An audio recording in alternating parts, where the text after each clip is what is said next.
Welcome to Energize and Revitalize with Dr. Amy. I'm Dr. Amy Cooper-Smith, a doctorate-prepared nurse practitioner, and this show is about empowering you to live a radiant, healthy, and balanced life. I'm very excited to introduce today's guest, Lon Hecht, the CEO of Care to You, which brings hospital-level care into the home. So welcome, and thank you so much for being here today.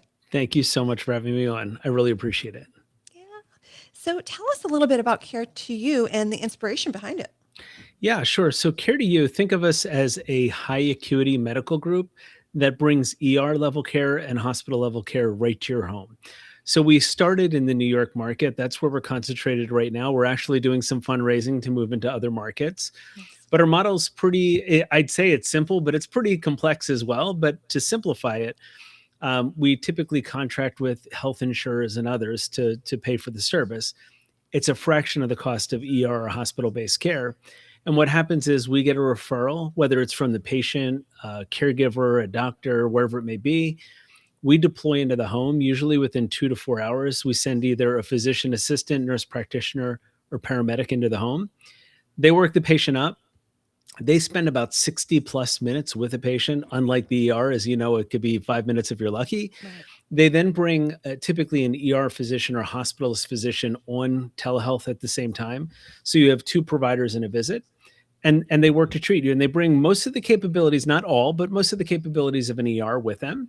So they can do really complicated things in the home, so things like stat labs, point of care testing, imaging, oxygen, infusions, all kinds of minor surgical procedures.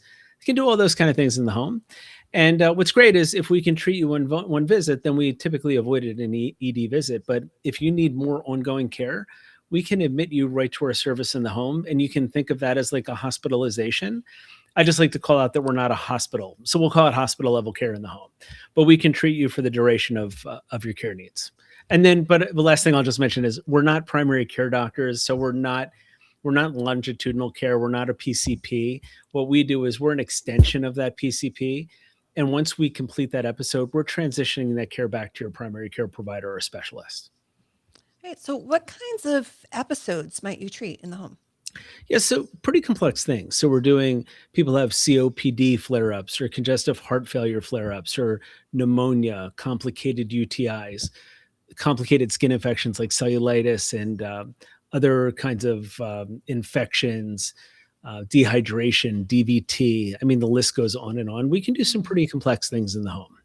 And one thing I'll say is if we admit you to our service, we're going to hook you up with remote patient monitoring, so we can kind of have we can have an understanding of your vitals all the way through to notice if there are any kind of changes when we're not there, to be able to escalate if we need to get into the home, or if need be, every once in a while it's going to be too high acuity. We're going to have to get you over to the hospital every once in a while. But we do a really nice job in keeping most people in their home. So do you do like 24-hour monitoring on vital signs and things like that? So we do for patients that are hospitalized. If we're just Yeah. doing one of those typical ED avoidance visits where we can come in and we can treat you in that initial visit, you typically don't need that remote patient monitoring. But once we admit you to the service, if you need what would be considered like a hospitalization in a sense, then we would hook you up to that remote patient monitoring and we would monitor your vitals. And very openly, we take new referrals from 9 a.m. to 9 p.m. So if we get a referral and at 8:59, we're going to see you the same day. But patients that are on our service for like a hospitalization, I want to call it that. Once again, it's hospital level care at home. They actually have access to us 24/7, virtually, phone, video, all of those kind of things. And we can manage any kind of escalations, things that are needed overnight if needed, or if we need to be in first thing in the morning, we can be in the home first thing in the morning. So if let's say I'm hospitalized I hope. hospitalized, right? Yes. So is there a nurse visit or is everything virtual? So what we do is we typically, if you're hospitalized in the sense, we're doing 1 or 2 in-person visits per day in the home. It depends on the need. The second visit sometimes may be via telehealth. It depends on what you need. We want to be fair to patients. Patients don't always want us in the home twice a day, right? From time to time, it can be off-putting, right? So we want to make sure that we're giving them exactly what they need for their clinical complexity, and we're also respecting what their wishes are. So we're typically doing at least 1 in person, maybe 2 per day. Of course, we have full wraparound care coordination. So you have access to a nurse 24/7 They're not in the home, right? But they're virtual, and they can manage a lot of your care needs. We're even doing all that care coordination. So if you need durable medical equipment, if you need follow-up visits, if you need, we're doing labs, we get results, different things like that. We're communicating with your primary care doctor. One thing doctors love about us is typically when a primary care sends a patient to the ER, it's like a black hole. They don't know what's going on with their patient. With us, we will literally, if they want us to, we will call them after every visit and give them an update. A lot of them want us to just send notes next morning. So we always send notes, I believe, by 9 or 10 a.m. the next morning. So they know exactly what's going on. Wow. Does this require a caregiver to be in the home as well? No, not Oh, typically. Not typically. It doesn't. I mean, it all depends on the patient, right? And if it's a senior that has mobility concerns, and they're probably going to have a caregiver in the home anyway. So, one of the things is the home and the situation has to be safe for the patient. If it's not, we're not going to recommend an in-home hospitalization for them. We'll get them over to one of the hospitals to get them admitted that way. But then if you have a member that's kind of homebound, that becomes a transportation challenge for them. right. Now you need, ambulance care and all of those different kind of things. So it's not typically needed. It's always nice when you have someone in the home, but think of most of our patients as folks that like they can get to the bathroom themselves. They can do those kind of things. They may want to cook in their kitchen. They don't want to be stuck in a hospital for 7 days where, you're up all night. Somebody's coming in every 2 hours, waking you up, the noises, everything like that. That's just not a really great place to heal. Right. And that's why that should be held for things like heart attacks and strokes and trauma and things like that, where the hospital really truly is the place where you should be always. Yeah, I think something a lot of people don't realize about being in a hospital until they experience it is there's very little rest, Yeah, it's right? terrible. It's noisy, it's bright, there are things beeping, someone coming into your room, all night long. Yep. Um, and that's a big part of healing when there's something going on with us. If we're not resting, then we aren't going to heal properly. And there's something, this may sound like incredibly simple, but I can remember when my father, who passed away about 9 years ago, when he was in the hospital, and it's like all he wanted was his dog, right? Like we Oh, were able to get our dog in there one day to just sit with him on the bed, and that meant all the world to him. Now all of a sudden you're at home and you're with your family and you're with your pets and you're in your normal routine. And if you want to go get a snack, you can go get a snack. Just changes the whole dynamic. Even just like the fluorescent lights in a hospital, it's just not a place you want to be, yeah. right? And the smells and Oh, it's that wonderful. sterile smell that everyone knows, Yeah. right? Yeah. And And it's and just, and if you're unlucky, your oh, your neighbor, right, that's with you, right? yeah, That yeah, happens, right? And because absolutely. hospitals tend to be overcrowded in New York market, it's a pretty overcrowded market. Yeah. So was that the inspiration behind this? Did it have to do with overcrowding? The inspiration behind it was we were started by a group of ED physicians that just saw firsthand all these patients that were in there coming into the ER that really didn't need to be there. I mean, they needed to be there at the time because there really wasn't another way to do it, but they felt these are patients that we have the capabilities and the technology at this point to be able to treat them in the home. So it was just one of those where an idea, we have the technology, let's put it together, right? Let's really form this together. And believe it or not, we got started with a big IPA group, which is an independent practice association, a really big group of doctors in New York, and one innovative health plan. And they said, hey, let's give this a try. And that started about 3.5 years ago. And it's really been off to the races since. And I might have mentioned this at the beginning, but most people will listen to this and assume it's expensive care. Right. We're actually way less expensive than the hospital. So to put it into perspective, if you're a Medicare age patient, so 65 and older, our care typically is about a third of the cost of what it would cost in the hospital or ER.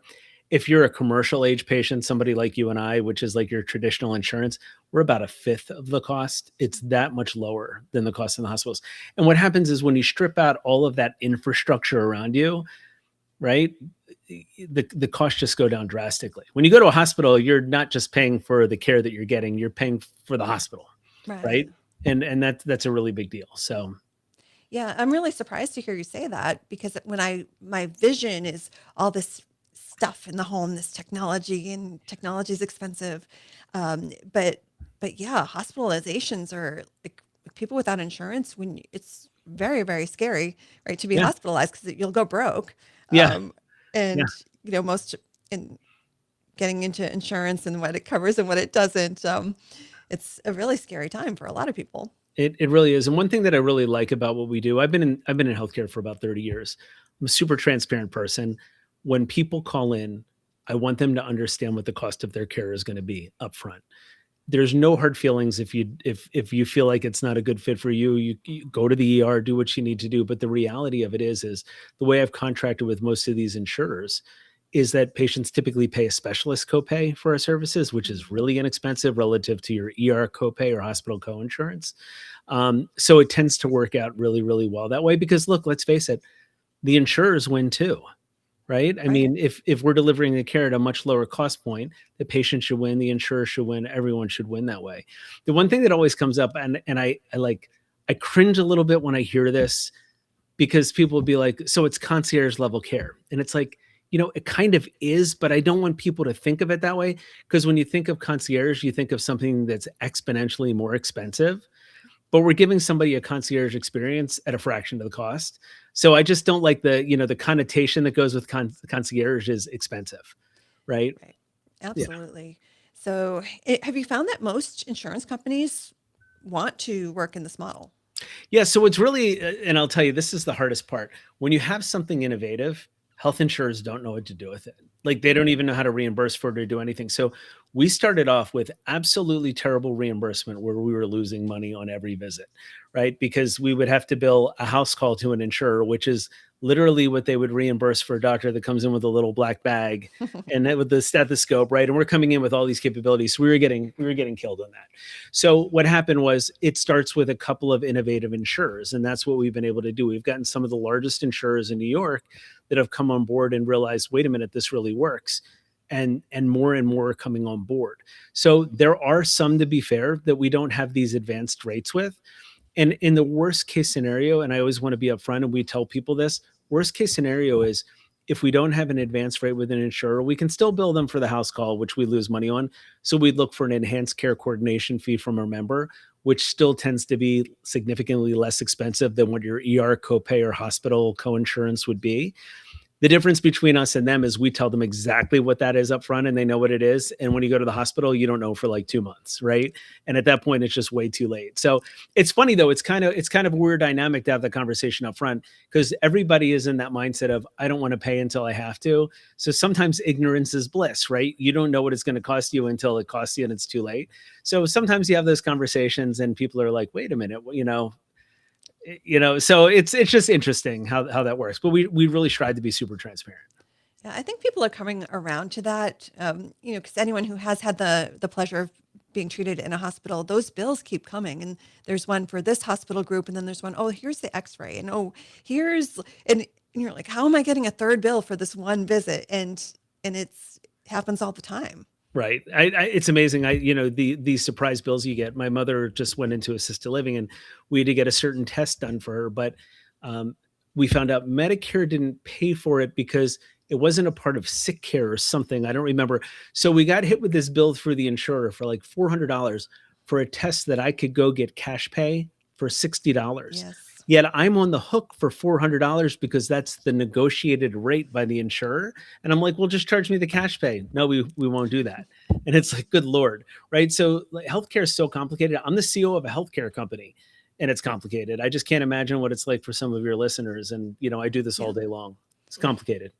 Yeah, and the wellness clinic I run, it's all cash pay, Right. mostly because of that, because we know we can deliver, you can be cash pay for your labs and it's cheaper than what your copay would be if Right. you tried to go traditionally. And it's a really broken system, unfortunately. And it's got to be Um, hard for you because people probably, it just doesn't make sense that that would be the case. So right. you're probably, when you talk to people about it, there's got to be a little skepticism. But just because it doesn't make sense doesn't mean it's not true. Right. Yeah. And healthcare doesn't make sense in a lot of ways. Yeah. So I'm glad there are people like you kind of working on that kind of to give Yeah. people options. Yeah. Okay, so we're going to pause for a break from our Okay. sponsor. You're listening to Energize and Revitalize with Dr. Amy. Don't go anywhere. We'll be right back. Welcome back to Energize and Revitalize with Dr. Amy. I'm Dr. Amy Cooper Smith, and my guest today is Lon Hecht.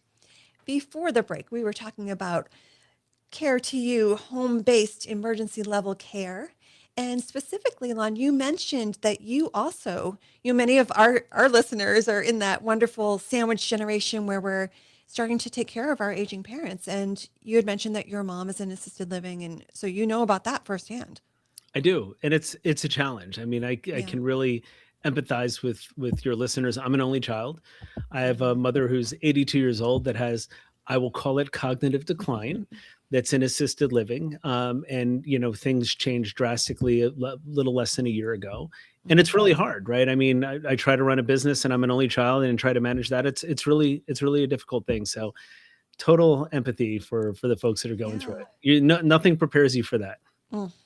It's really interesting. My parents are still alive and they're still independent, but as I start to have to look out for them a little more, and Mhm. it's just I'm used to them looking out for me, and now I have to say, oh, and just kind of help them navigate aging. Right. It's just a weird position to be in. It definitely is, and it's all the little things you don't think about, right? I mean, the healthcare is one thing, but it's all the scams that they Oh almost yes. fall for. I mean, literally once every 2 weeks, I need to drop everything I'm doing, drive a half hour over to the assisted living community to try and unwind something that she did on her phone or her iPad or Yes. whatever. Well, let me give a little hint to your listeners. This is a good one I learned.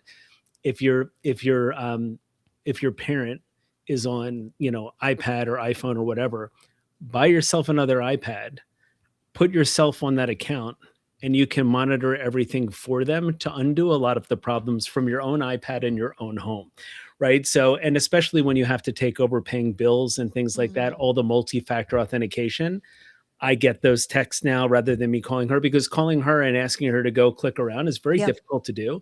So it's been a bit of a game changer for me to be able to have access to that in the home when I need it. Yeah, that's a really good point because you can't do anything now without that thing on your phone. Like that, Right. we just sent you a code. We constant. So Right. if you do want to, help anybody with that sort of thing, you have to have that access. Exactly. So it's been great. I've been lucky with that one. Yeah, thank goodness. So were you able to not postpone, but were you able to use some of your services to help your mom when she was starting to go down this road? So I was able to use my knowledge to guide her, but Mm. we are not in the New Jersey market yet, right? So I Oh, live in central New Jersey out by the coast. We're in New York in the lower eight counties, although next markets up look potentially to be New Jersey, Connecticut. great. I have another market that I'm actually committing to that I'm not sharing yet, but another market. So we're in the process of doing some fundraising. We've really proven this model in New York, and it's proven to be really effective. Now I'm raising some additional capital so I can stand up in different markets. But so in New Jersey, we don't have it. And the other thing that's interesting is my wife is a palliative care nurse, so she works remote. And I hear, and it kills me because I go downstairs to get a drink and I hear her on the phone, and it's like she literally escalating people left and right to the ER for things that I know we could keep them in the home for, right? And palliative care, it's comfort care, right? Right. People want to be able to stay in their home, so it's I just can't get to New Jersey quick enough. Yeah, I hope that works out because I think you like systems like yours. We need this. We Yeah, have an aging population. That's right. just the fact. Well, the more insurers that come on board, the more I can do it in other markets. So the insurers that I'm working with in New York are already interested in me moving in other states, the national ones. So I'm going to expand where our partners are. And if there are innovative insurers that happen to listen to this, reach out. Yeah. So you have some good advice for adult children taking care of aging parents with the technology. What are some other things you've picked up along the way that might help us out? Oh goodness. Well, so are we talking about specific to senior care with our parents, or are we talking about just in general Whatever in you want. healthcare? Yeah, you know what? I would just say the one thing that I think is probably the most important thing to do, and it's interesting because I feel like younger generations do more of this than older generations, and maybe that's a broad stereotype, and I feel bad to say that, but I notice it, is younger generations tend to advocate for themselves a little more than older Hmm. generations do from what I see. Some of the older generations just seem to accept what they're told, right? Yeah. And I just think that if there's any advice I'd give to folks, it's question things. There's nothing wrong to be able to Hmm. say, "Hey, why are we going down that route rather than this route?" Do your research. It's funny, even things like AI right now. Like I'm all into AI, right? But and I get these answers back and I'll question the answers back to them, and at least 30% of the time they're going to say, wow, that was a really good catch. Let me look at that again. Oh, wow, how did you think of that? Right. So here's the most intelligent thing, supposedly, AI, and I'm catching things that it's doing wrong all the time. Right.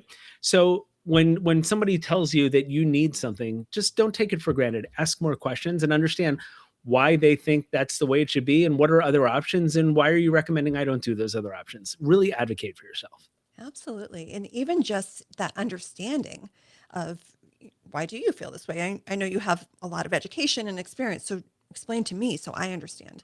Right. Yeah. Right. And occasionally people will get a little offended, but Eh, look, we all know how to ask things in a really nice, harmless, innocent way. some of Let's us go know with better that. than others, but So, well, my 20-year-old self didn't ask things in the nicest no, way. no. So, yeah. So you mentioned AI. So AI in healthcare right now is really hot. So Yes. do you see that helping your model with what you do? Absolutely. But I think, it's the whole crawl, walk, run thing. Mm, I'm ready to walk and maybe move towards running in things that I think are appropriate. When it comes to actual patient care, I'm much slower. I will crawl, mhm, right? Because, it cannot impact patient care. If there are things that I can do, like, your listeners may disagree with me, but maybe they have not heard what I've heard. Some of these new AI agents that pick up the phone and like they're incredible. Whereas 6 months ago, they were terrible. It's amazing what I'm seeing right now. Like I'm getting to the point where I'd sometimes rather talk to an AI agent because it's going to get me the answer I need much more rapidly than somebody that, knows. Look, most customer service folks are not your 20-year veterans that have been there. They've been there for a year. They don't have all the information. These AIs are really good. So I think when it comes to things like that, I like that, but I want people to be able to press a button and get a person, right? yes. Because a lot of seniors are not going to want to talk to AI, and I totally get it. So I think there are good places to be able to do that. I love it for meeting summaries and different things like that. Yes. Fantastic. When it comes to summarizing a patient record or something like that, that worries me a little bit because it's not that it's not good, but it's like if I catch errors in AI right now, I can't have my doctors missing things, right? That's critical. So I want to make sure that gets to the point where it's really, really good before we go there. And then the clinicians, the doctors, and the rest of the staff, they're going to have to not rely on that. And that's what I fear. I fear too many people are going to rely on a summary and not actually take the time to look deeper into notes. And that scares me a little bit. So I think that's why I say the crawl, walk, run. There are some things that I'm ready to walk and run towards, and some things I'm a little slower to. But I think it's going to really help with efficiency quite a bit in the model. Like for instance, dispatch. We have all these folks out in the field, and AI is incredibly good at intelligent routing based on Mhm. clinical presentation and where people are and what's their credential. Are they an APP like yourself? Like, are they a PA, an MP, or a paramedic? And what can they do? Incredible at that. That's going to keep getting better and better. But some things I worry about a little bit. Yeah, we had thought about having some help answering the phone that was artificial, and our client said, "If you do that, I will leave." Yeah, We said, "We will not do that." So we still have humans answering our phones too. yeah, and it's great. But I'll tell you, you can even go on YouTube and watch a couple of videos of some of the newer technology. It, the thing about AI is like 2 months, it's light years now. What Yeah, it does, it's scary. yeah. So maybe someday we'll see. Yeah, yeah. Yeah. So what other kinds of technology are you able to bring into the home to help provide this care? Yeah, so obviously, like I mentioned remote patient Yeah. monitoring and all kinds of stat labs that we can do, and imaging. We can either bring some or arrange that in-home imaging to be in a very timely manner. We're bringing in like the oxygen concentrators and things like that. So those are the kind of things that we're typically bringing into the home. The things that like 85, 90% of ED visits, you would need that kind of stuff for. That's what we're bringing. Once again, I just want to make sure that when your listeners hear this, that if you're having a heart attack or a stroke, go to the hospital. Yes. If you have a head injury and you're on blood thinners, go Mhm. to the hospital. Like, be smart about it. But and if you have questions, just call us and we'll triage you over the phone. And what's really nice is we'll triage you and one, say you need to go to the hospital, right to the ER, or two, this is really low acuity. why don't we get you into your PCP or get you to an in-network urgent care? Like there's one right around the corner from you. Why don't you go there? Because I want to be really good by our partners too. I don't want to Right. it's the whole, I don't want to bring like a gun to a knife fight, right? There's just no need for that. So we just try to make sure that we're doing the right level of care for folks. Wonderful. So, how do you do stat labs in the home? Well, once again, I am not a clinician, but Ah, we have partnerships. I'm not the yes. one that does the stat labs, but we have very smart people around me that manage the component. So we do the blood draw in the home, spin it in the car, and we have drop boxes all over the lower 8 counties where we drop it off and have those samples picked up constantly. And we typically are getting stat labs back within like 4 to 6 hours, I think it is. Gotcha. So very, very quick turnaround on labs. And then there's a lot of point of care testing that we can just do right in the home and have the answers. Right. Like, well, I know you can do a glucose Oh and yeah, all that. like there are lots of things you can Yeah, a lot do of that way. things that you can do that way. Right. So we're running out of time. Sure. But if you could change one thing about our healthcare system as it is now, what would it be? Well, I'm a little biased, Yeah. so but I'll say I think I'd like to change the perception that anything that's more important than a PCP visit or primary care visit needs to go to the hospital. I just think that we have to get smarter if we want to change the cost curve in this country, and I think we need to go to the appropriate place, right? Like I told you today, I have my HVAC being replaced. Like if I could have had them fix it for $500, I would, right? Right. I don't need to go get a new HVAC unit every time I have a problem with it. Just like you don't have to go to the hospital every time you have something that's a little more than, a cough or cold or something like that. So I think I would just have people say, what is the appropriate level of care of me for what I need now? Is this something that's like urgent or emergent that needs to be seen this minute? Is it urgent? Is it something that can wait a couple days? Know that. And at the end of the day, that's going to impact your healthcare dollar, how much you spend out of pocket. So every decision you have has a direct impact on your pocketbook as well. I think that's an important thing. Can I say one last thing? And that's, Absolutely. even though we're in the New York market, there are companies across the country in various markets that do something called mobile urgent care, which is typically a little lower acuity than we are, but they can do a lot of things we can do, just not all the things we can do. So for your listeners that are out in the country, across the country, I would go to Google and I would type in my county name and mobile urgent care and see what providers pop up, because you may be able to access this for yourself. And it's not just for seniors. Typically we're 18 and older. You could probably access this for yourself. So I just want to give you a little cheat code to that one. Wonderful. That's really good advice. And I do like how you said earlier too that your company will triage. So Yeah. if somebody doesn't know if they need the ER, if they can wait, you have Call us. people trained to Call do us. that. We do. Yeah. Absolutely. We've got great protocols for that as well. Yep.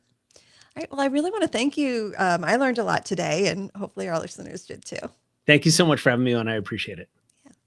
And thanks to our listeners for tuning in to Energize and Revitalize with Dr. Amy.